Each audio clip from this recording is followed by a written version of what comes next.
Apesar dos melhores esforços do arquiteto real, as tumbas foram violadas. Os grandes muros de pedra não puderam proteger os reis da ambição no coração dos homens. Os intrusos podiam ser simples ladrões, os próprios sacerdotes do rei ou até mesmo os construtores da tumba.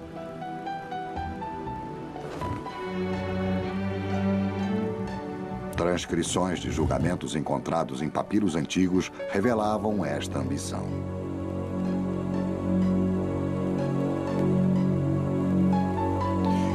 Invadimos e encontramos o faraó deitado na parte dos fundos da tumba. Tiramos todas as suas posses em ouro, prata e bronze e as dividimos entre nós. Amun-Panafer de Karnak, pedreiro do templo. E a pilhagem continuou através dos séculos. Na ambição sem limites dos anos de 1800, nada era sagrado. Uma cabeça gigantesca de Ramsés foi arrastada pelo deserto e levada para o Museu Britânico. Encontrei-a perto do que restava do seu corpo e parecia estar sorrindo para mim. A ideia era levá-la para a Inglaterra. Giovanni Belzoni, 1880. Até um cientista, o arqueólogo francês Auguste Mariette, deixou uma trilha de destruição em seu caminho. Aluno brilhante, Mariette descobriu uma tumba perdida que servia a um culto que adorava animais sagrados há 3.000 anos.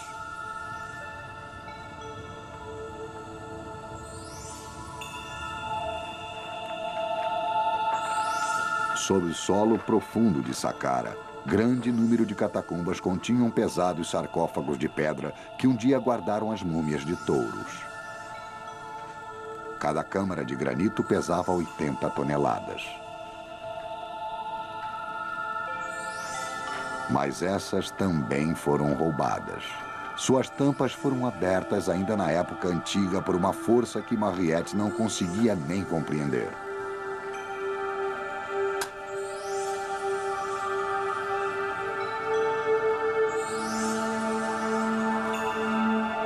Só um sarcófago permaneceu fechado, mas Mariette e seus homens surgiram bem armados.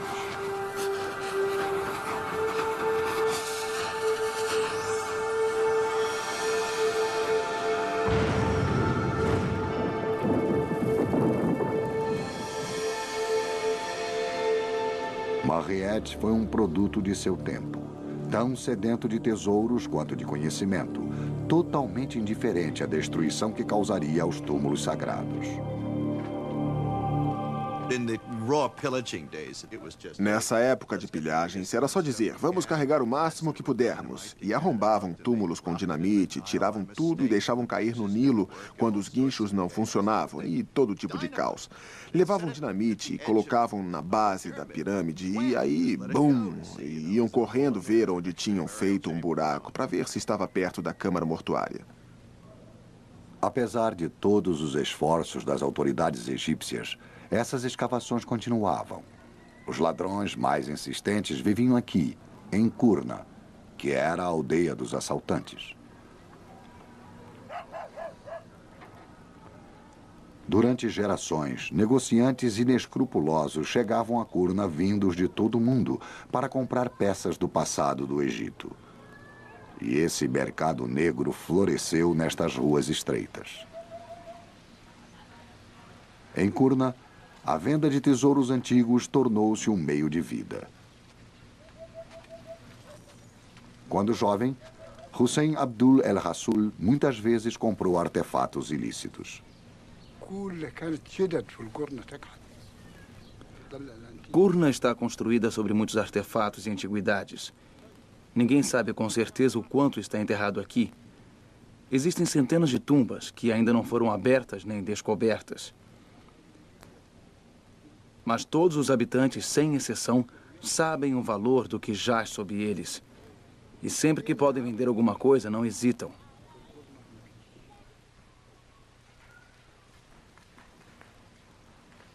A cidade está localizada sobre o antigo cemitério.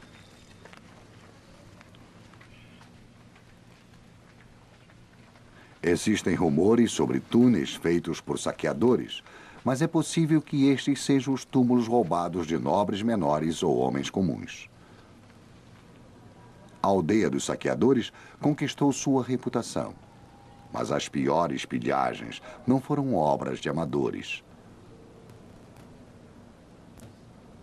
Isso é um assalto profissional. Assalto em nome da arte e da ciência. Assalto para encher os museus nacionais de todo o mundo. Os administradores dos museus são treinados para adquirir. Eles fazem 3 coisas. Eles compram, exibem e publicam.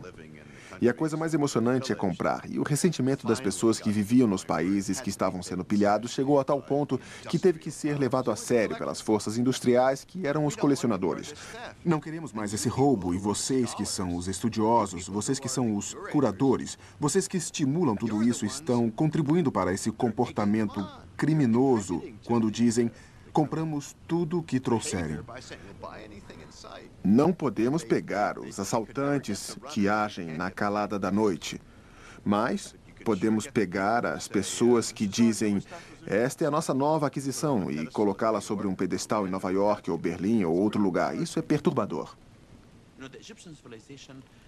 A civilização egípcia não pertence somente ao Egito, mas sim a todos os habitantes do mundo.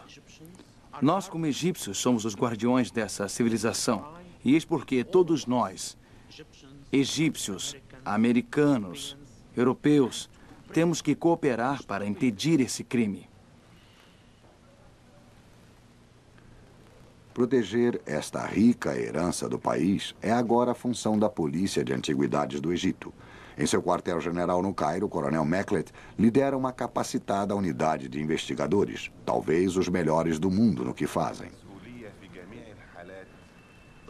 Qualquer roubo, grande ou pequeno, constitui uma ameaça à nossa cultura e à herança. É uma grande responsabilidade. Não estamos só combatendo um crime, estamos protegendo o nosso passado. Adoro esta cultura. Quando tenho uma estátua nas mãos, seguro um pedaço de minha herança. Sinto a continuidade entre o presente e o passado. Mas apesar dos grandes esforços da Polícia de Antiguidades, as pilhagens continuam. Em 1992, um templo escondido foi assaltado por uma ousada gangue de ladrões. Seu alvo era uma das maiores e mais importantes relíquias do templo.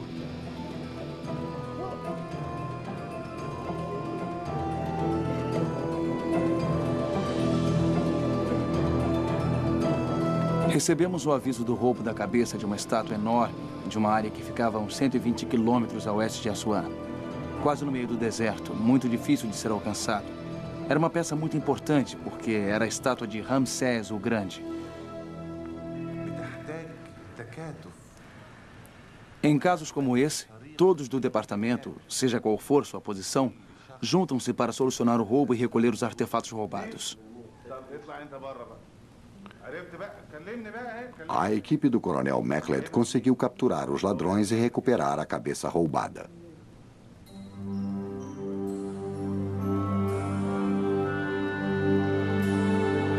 Mas o dano já tinha sido feito. Não era uma pedra, mas carne e sangue. As múmias dos maiores governadores do Antigo Egito sofreram as piores profanações.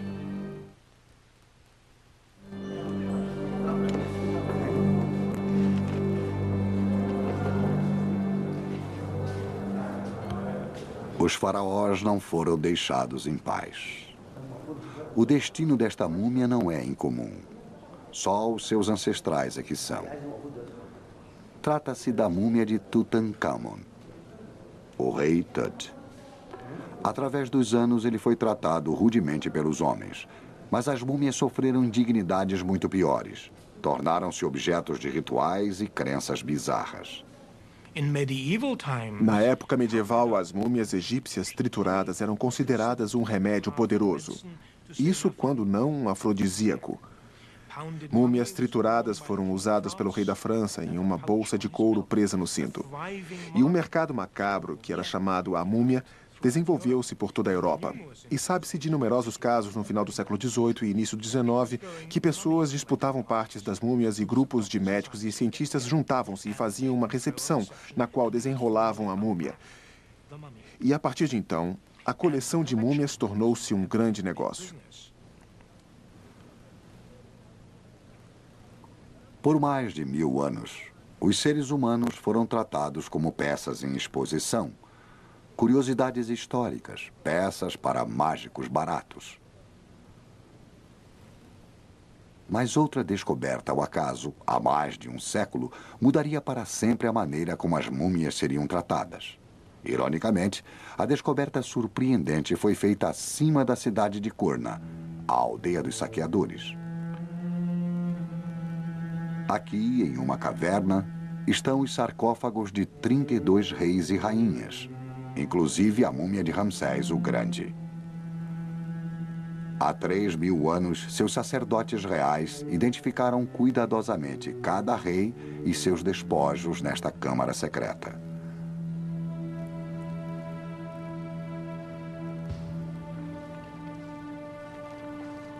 Para sua própria proteção, as autoridades egípcias removeram as múmias reais de seus túmulos.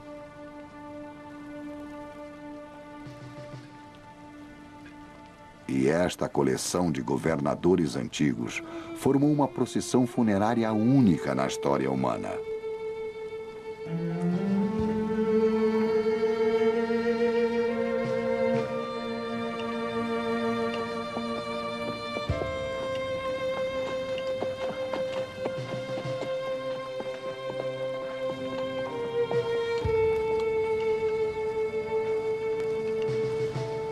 Ao longo de todo o Nilo, os egípcios juntavam-se para prestar seu respeito quando aquela caravana fantástica de antigos reis fazia sua viagem final para o norte do Cairo.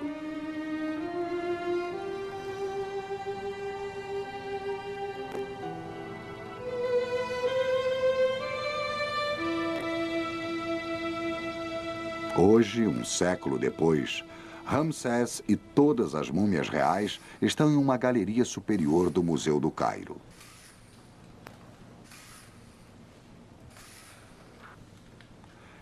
Existe um esforço especial para preservar os antigos faraós, para terminar a tarefa que seus sacerdotes começaram. Mas agora, os cientistas ocuparam o lugar dos homens santos como protetores finais das múmias reais. O Dr. Nasir Iskander está transportando um rei poderoso para um local de descanso estranho.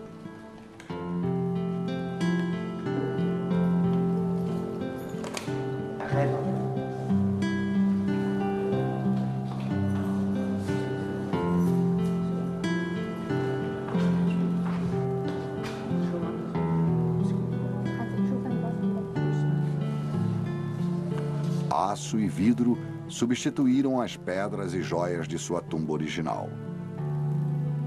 A vitrine será preenchida com um gás inerte para reduzir os danos posteriores que possam atacar as múmias.